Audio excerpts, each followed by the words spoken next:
Alright, today I'll be sharing 5 really good Android launchers, and I bet that after watching this video, you'll find one or two that you'll want to install. Before I begin, please like the video and subscribe to the channel to help me grow. And with that said, let's start with Microsoft Launcher.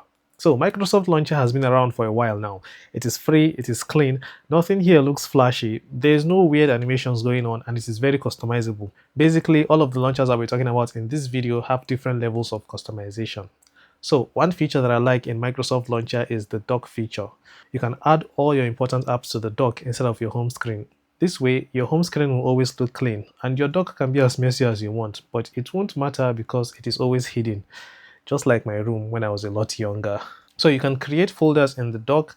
This way you can have folders for maybe your social media apps and maybe your banking apps and so on. I've made a video showing how to set up and use the dock, so I'll link it in the description. You'll also find other useful videos in the description. So besides the dock, I also like that Microsoft Launcher supports gestures. Like for me, I can view my apps by double tapping the phone. Swiping down with one finger shows my notifications, and if I do the same using two fingers, I'll get to see my hidden apps. There are lots of other gestures you can use, you just need to set them from this page here. This launcher also supports widgets, it supports icon packs, and you can also hide your apps if you don't want them visible when you view your app list. It also has a backup feature so that after changing all your settings, you can just apply them again on another device without manually changing all of them. And if you have a Microsoft account, you can upload your backups to the cloud. This way you don't have to worry about losing your backups in case your phone ever stops working. It happened to me once. I lost a lot of pictures and videos. So that's Microsoft Launcher for you. It is free, it is clean, and I would recommend it to people who just want something that works. Like you can just set it up for the first time, and unless you are maybe using the dock feature, that's where I think you'll be adjusting from time to time. But besides that, it will just work for you without having to change settings all the time. So that's Microsoft Launcher. If you want something that does a lot more, then you need to try Niagara Launcher. I've talked about Niagara Launcher a lot on this channel because it is that good. Niagara Launcher is also clean and free, but it has some paid features, which I'll talk about later. But for now, let's talk about the free and useful features you'll get. So there's this quick reply feature. If you enable it, you'll be able to reply to messages directly from your home screen without even opening the app you got the notification from. And since not all notifications need a reply, you'll be able to see all the notifications you get from an app and interact with them if you want. As you can see, I was able to play a video from the notification I got from YouTube. Okay, so next, there's the Niagara button. You can use this button to launch any app you want. For me, it is Gemini, and if you decide to pay the one-time fee to unlock the premium features, you'll be able to swipe up on the button to do more stuff. I can't show you how the feature works because I haven't paid for the app. I use it for free, but I will soon. And talking about premium features, Niagara Launcher supports widgets, but if you are using the free version of the app, you can only have one widget. If you want unlimited widgets, then you'll have to pay for the premium version of the app. Niagara Launcher also supports gestures, like you can swipe down to view your notifications, and if you swipe up, you'll be able to do a search. But you can disable that if you want. So what I'll do is I'll link my top 20 Niagara settings and features that you need to know in the description. Okay, so the launcher also has this media player control widget that you can add, so you can use it to control your media. The launcher also supports icon packs, you can hide apps, and you can create folders to organize your apps. It also has a backup feature so that when you want to use it on another device, you don't have to do all your settings again manually. Overall, Niagara Launcher gives your phone a unique look, and I would recommend it to people who want just that. If you decide to get Niagara Launcher, I would strongly recommend you check out the video I made for the top 20 settings and features you need to know to get the best out of the app. With that said, let's move to the next launcher. It's called Minima Launcher, and I've been using it for weeks now. The launcher costs $1, but the developers were kind enough to share 10 promo codes with me. So I'll be sharing 5 of them in this video and 5 in a future video, so you can check the description for the codes. But if I had to describe this launcher, I'll call it the launcher for people who want to spend less time on their phone. It has this digital detox option. Here you can choose some apps and websites you want to stop using, and when you try to open the apps or websites, the launcher will remind you that this is an app you are trying to avoid. So you can tap back to focus if you want to exit the app. But if you really want to use the app, you can either solve a math problem. There's this shape puzzle as well. It took me some time to understand how it works, but yeah, with those you'll be able to access the apps that you have set to not open all the time. But if you're not in the mood to solve math problems or shape puzzles, then there's a 15-second breathing exercise. After the 15 seconds, you'll be able to gain access to the app, and you can use the app for a few minutes. Based on the option you selected, you can go as high as 60 minutes. And after the time is up and you want to keep using the app, the puzzle gets harder. I haven't gone more than twice. Like after the second time, I just closed the app. So maybe when you try it out, you'll see the different levels it gets to. To be honest, I think this launcher will make you stick to apps you're already used to because the app list has no icons. I normally don't remember app names, especially for new apps, but I can tell that an app is new on my phone when I see an icon that I'm not used to. But because I've been using Minimal Launcher for weeks now, I totally forgot that I downloaded apps that I wanted to test. It was until when I started preparing for this video that I was switching between all the different launchers to remember some of their features that I just looked at my app list and I saw apps that I never opened because I didn't remember their names, and because Minimal Launcher doesn't show the app icons, I totally forgot that I downloaded them.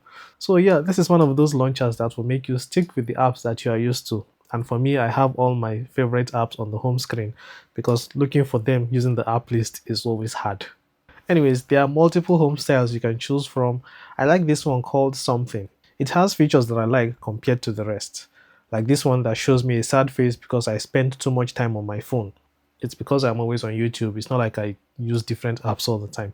But this feature resets every day. So don't worry, you're not always going to have to see a sad face. There's also a media player widget for controlling your music or videos. And there's gestures as well. Like shaking your phone will exit whatever you're doing and take you to your home screen. Long pressing an empty space on the home screen will open any app you want.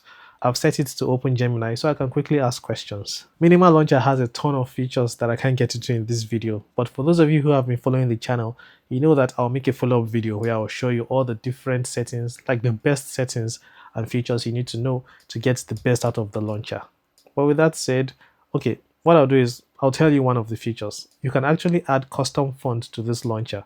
All you need to do is just download your favorite font. For me, it's Montserrat, and you can just apply it to the launcher, and the font on the launcher itself will change. So that's all I'm going to say about Minimal Launcher. Just use any of the 5 promo codes in the description. And with that said, let's move to the next launcher. It's File Launcher. And I want to say File Launcher is now beginning to be the launcher for both the simple users and the advanced users. So the first feature I'll be talking about is the radial wheel. By long pressing an empty space on your phone, you'll be able to view a list of apps, and from there you can pick any app you want to open. If you're using the free version of File Launcher, you can add up to 5 apps to the radial wheel. But if you have the premium version of it, I don't know what the limit is. I haven't even gone over 5 because I chose my 5 best apps. But I'm sure you can choose more than that. I'm sure you can choose at least 5. And for those of you who like organizing your apps a lot, File Launcher has spaces. And the best way to describe spaces is like a group of pages. Like, for most launchers, on your home screen, you can add multiple pages. So if you group those pages, that's a space. So that means that you can have multiple spaces, and each space can have multiple pages. But if you're using File Launcher for free, you can only have 2 spaces. Alright, the next interesting feature you get from File Launcher is focus mode. For those times when you just want to focus on maybe work and not get distracted by your phone. With this mode enabled, you will not be able to access your app list. You only get the option to choose 2 important apps. For me, I chose my phone app so I can quickly make phone calls, and I chose Gemini so I can quickly research something or ask a question. And if you want to exit the mode, you have to enter a random password. You have the option to create your own password, but I won't recommend that because it will make it easier for you to exit focus mode. But when you know you have to enter a random password anytime you want to exit focus mode, then you'll be serious with using focus mode because you know that it's not going to be easy for you to just exit it. And then there's this app launch delay feature. With it, you can stop yourself from instantly opening apps you have selected. You have to wait for a few seconds before the app you have selected opens. I think that should give you enough time to really think about it. Do you really want to use this app, or is it just muscle memory? One thing about File Launcher is that it is constantly being updated. It now has support for gestures. I've set it to show my apps if I double tap. There's this app group feature that allows you to group your apps and you can view them by scrolling. You can back up your settings and apply them on another device without doing everything manually. And there's this animation you get while charging your phone. The number of bubbles you see are based on how fast your phone charges. There's a lot you get from File Launcher. I've made a video showing some useful settings and features, but I think I have to update that because they keep updating the app. But as much as I like the launcher, it has some bugs. Like, some app icons don't look normal. Some apps have a white border, others just look normal.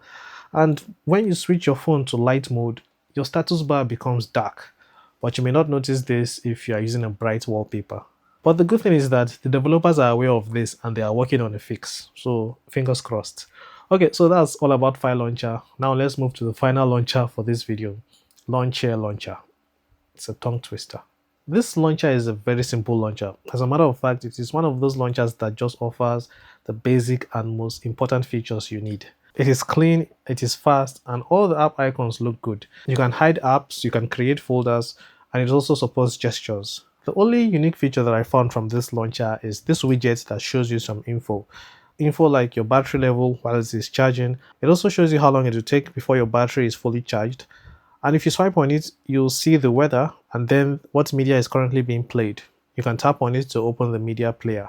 There's also a dock feature, but you can't hide it like Microsoft Launcher. Like I said, this launcher is very simple and basic. It just gives you the important features you need.